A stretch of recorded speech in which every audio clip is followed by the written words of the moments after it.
Hi, my name is Dan, and this is my channel, Engelgeist. This is an unboxing video for the Literary Witches Oracle.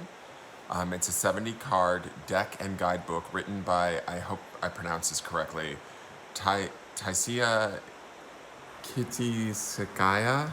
I'm sorry if I didn't say that correct. And then it's illustrated by Katy Horan, or Horan. It is the deck that we voted on for use for next week's forecasts, on my daily forecasts. So this will be the first Oracle deck that, well, not the first Oracle deck that I've unboxed, but this will be the first Oracle deck that I'll be using on a regular basis for the forecasts in the morning. If you're not aware of those, I do a forecast for the collective every morning from my YouTube channel and from my Facebook group. Please like, share, comment, subscribe if you like that. I also have other unboxing videos of other different types of decks, and I have pick-a cards, tarot scopes, all of that sort of stuff on the channel. So thank you for supporting the channel and tuning in. Let's get to opening up this Oracle deck. It seems as though everybody was very excited about this deck. It won by a landslide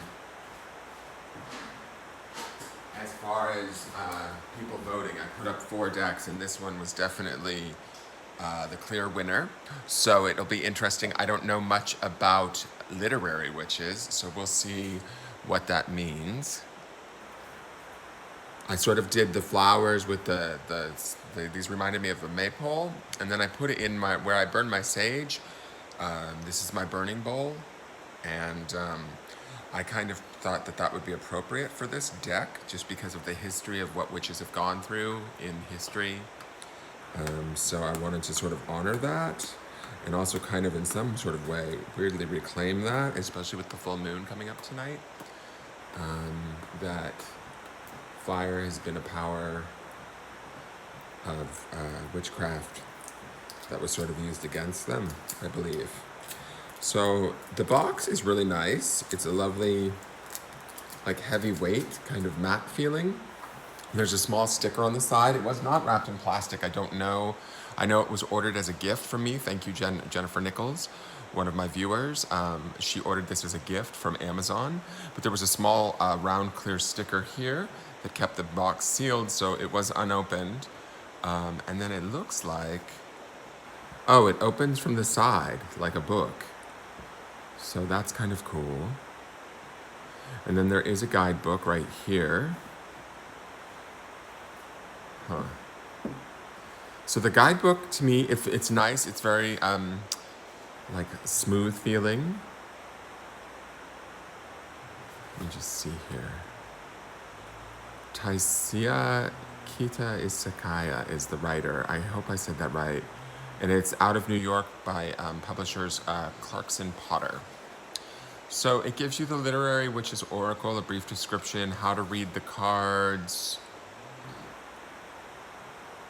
Oh, this is interesting. It says, reading the cards. The author cards in this deck, the witches, are figures wandering and brooding over an enchanted landscape. The witches' materials are creatures and objects, ghost, eel, lantern, and so on, haunting the landscape, companions, talismans, or ingredients for spells. All of these beings are alive for you to observe and make sense of with your own powers. The words on the cards and in this booklet provide suggestions for interpretation, some purposefully contradictory, some mystic and ambiguous. In the spirit of the book and the literature it celebrates, the deck plays with the language and imagery and invites you to do the same. Interesting. So I like that. It leaves it up to you to determine what's going on and how to sort of read into the cards. So they've got a single card layout here, and then we get to the witches, and there's 70 cards, but this is not a lot of pages. Each card only, I love it, each card only comes with 3 words. Fabulous. Wow. So like noose would be anxiety, threat, or self-sabotage. The moon is surrender, mystery, or looming change. The lion is shining, mastery, or strength, which would be traditional in like a tarot deck, like that strength is always represented by the lion. The eel is what lurks, electricity, dishonesty. Interesting. Wow. Okay, so let's look at the cards. I'm going to set that there. So there's a nice little pull strap. I've learned this from Kim Kranz's decks, The Wild Unknown. I have videos on that. But these are little pull straps so that you can pull out the deck with ease. It's kind of nice. And the boxing is very nice too with this deck. This is the back design. Oh, this deck is, I'm like, ooh. It feels, it almost feels like it's got a plastic coating on it. It's very smooth to the touch, and the card weight feels good, but it feels like the back is coated in a thin layer of, I'm not sure what the material is, but it doesn't feel like a normal traditional like sort of papery feel. It feels almost like there is a some sort of a plastic to it. It's nice. Let me move this box. So let's just look at some of these cards. We have the wolf. Sorry, not centered there. It's beautiful. Let's do this.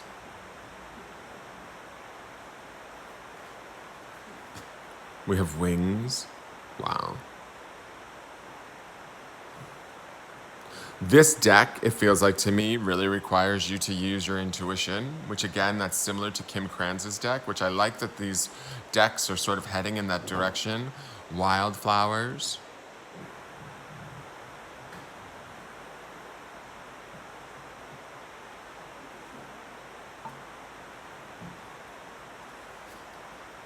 The white dress. Oh, interesting. I wonder what that is. Let's look up what white dress represents. To me, I would think like virginal, I would think purity, I would think beauty, I would think presentation, how one wants to present oneself. Let me see if I can find white dress. Hold on, I'm gonna set this down for one moment. I just wanna see how accurate my interpretations are versus what the book gives us as words. Where is white dress? It could be sacrifice too. Just because it reminds me of like virginal in a way. The white dress, appearance, society, and gender. Okay. Interesting. I wouldn't necessarily associate it with gender anymore, but I can see where that would be. And society.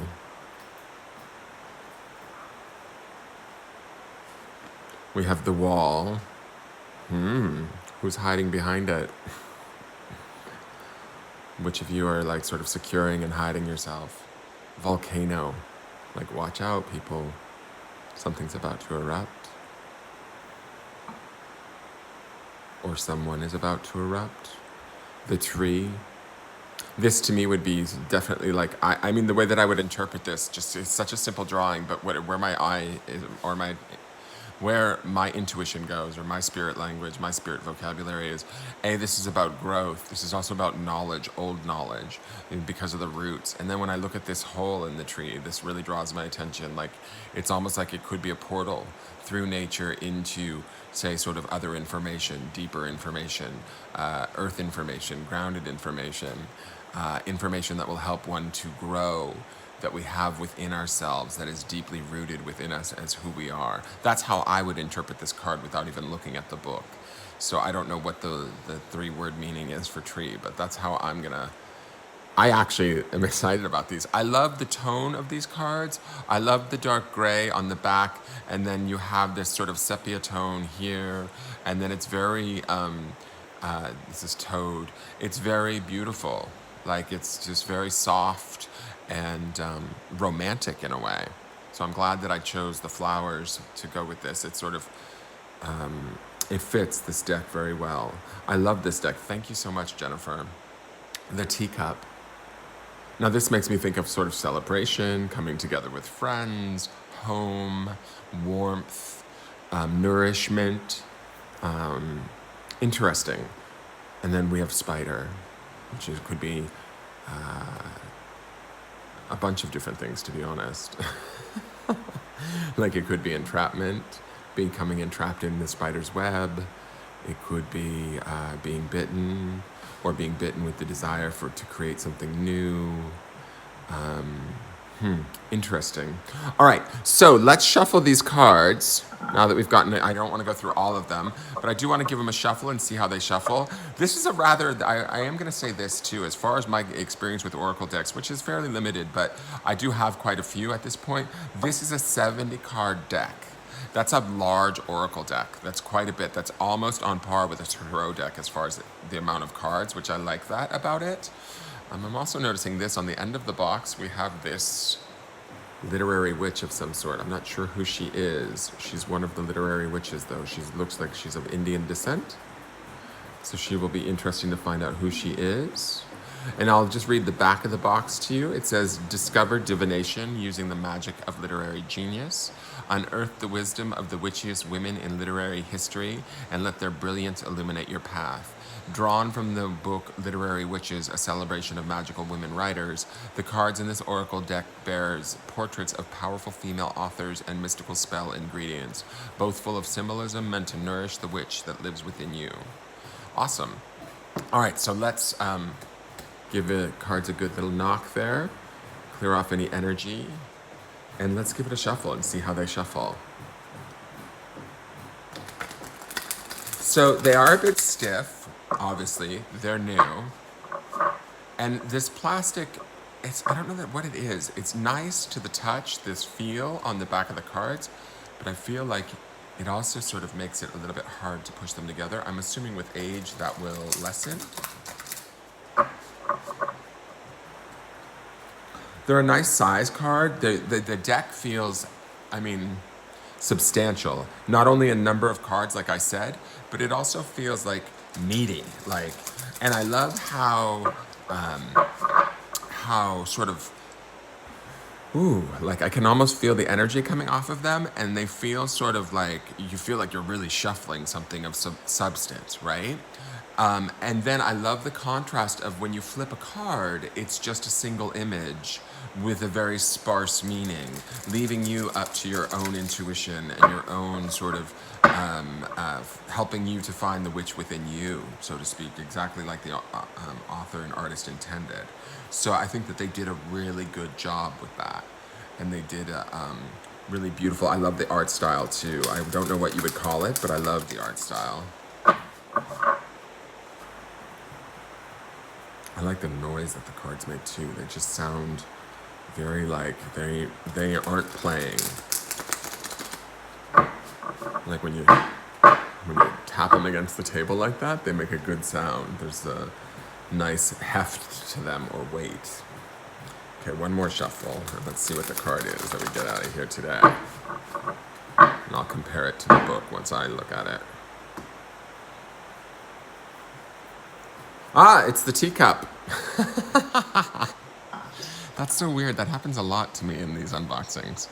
So, the teacup to me, like I said, this would be like sort of celebration. This would be warmth. This would be home to me. This would be delicate in nature, possibly breakable, like depending on the reading, where it was positioned, where I would see it in a reading for somebody else. I would also, another place where my intuition takes me is, you know how they read the tea leaves? This could be a form of divination or looking into the future. It really would be dependent for me on where it fell in sort of a reading for somebody and what the subject matter was. But I see those things in this card just from the single image. Those are sort of the spirit vocabulary that comes up for me. Let's look at what teacup actually says in the book. Oh, and one thing I'm noticing too is the different witches, the literary witches, actually have a little bit of a description of each of who the witches are and what they represent: the intellect, the future, trickery. So these are like your major arcana would be in, say, a tarot deck. So that is very, very cool. I didn't notice that when I was first going through the book. Oh, that's who's on the box, Mirbai, which is devotion. And it tells a story about Mirbai and who she is. How very cool. Okay, so that's something that you would want to maybe get familiarized with, because there would be a little bit more depth to those cards, or a little bit more behind those cards, so that you could facilitate better readings. Where's this teacup? Let me see here. The teacup is ease, rest, and small mind. Interesting.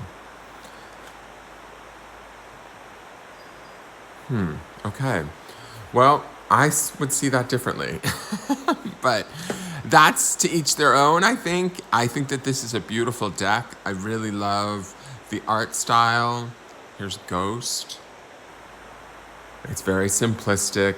I think it requires you, a wolf is back again. It requires you to sort of rely on your own intuition. You can certainly follow the book. Here's one of the literary witches. So they're a little bit more designed and colored. There's more color to them. They're like not honored more, but there's definitely, you can tell that they're more of, like, say, a major arcana if this were a traditional tarot. It also includes their, like, attributes. So it says here Agatha Christie, and it says trickery. So, and if you look, if you look here, she's got like a noose hanging here on the table next to the pot, and there's something, it looks like a little poor animal on the plate with a knife in it. Like, be careful, somebody could be stabbing you in the back. Very interesting. I like this deck. I look forward to using it next week. Please tune in for the forecast next week to see how it goes if you want to get more familiar with this deck and how it works. Like I said, I'm going to interpret it in my own way, but that's how I read cards, because each deck, you know, speaks to me differently because of its art and its style. Each deck is like learning a new language, and that's why I love exploring all of these different decks. Again, a big, huge thank you to Jen Nichols for this gift from my Amazon wish list. If you guys, please like, share, subscribe if you like this video. Please comment if you have any questions. I can attempt to answer them for you. And I look forward to seeing you at other videos. Have a good day. Bye.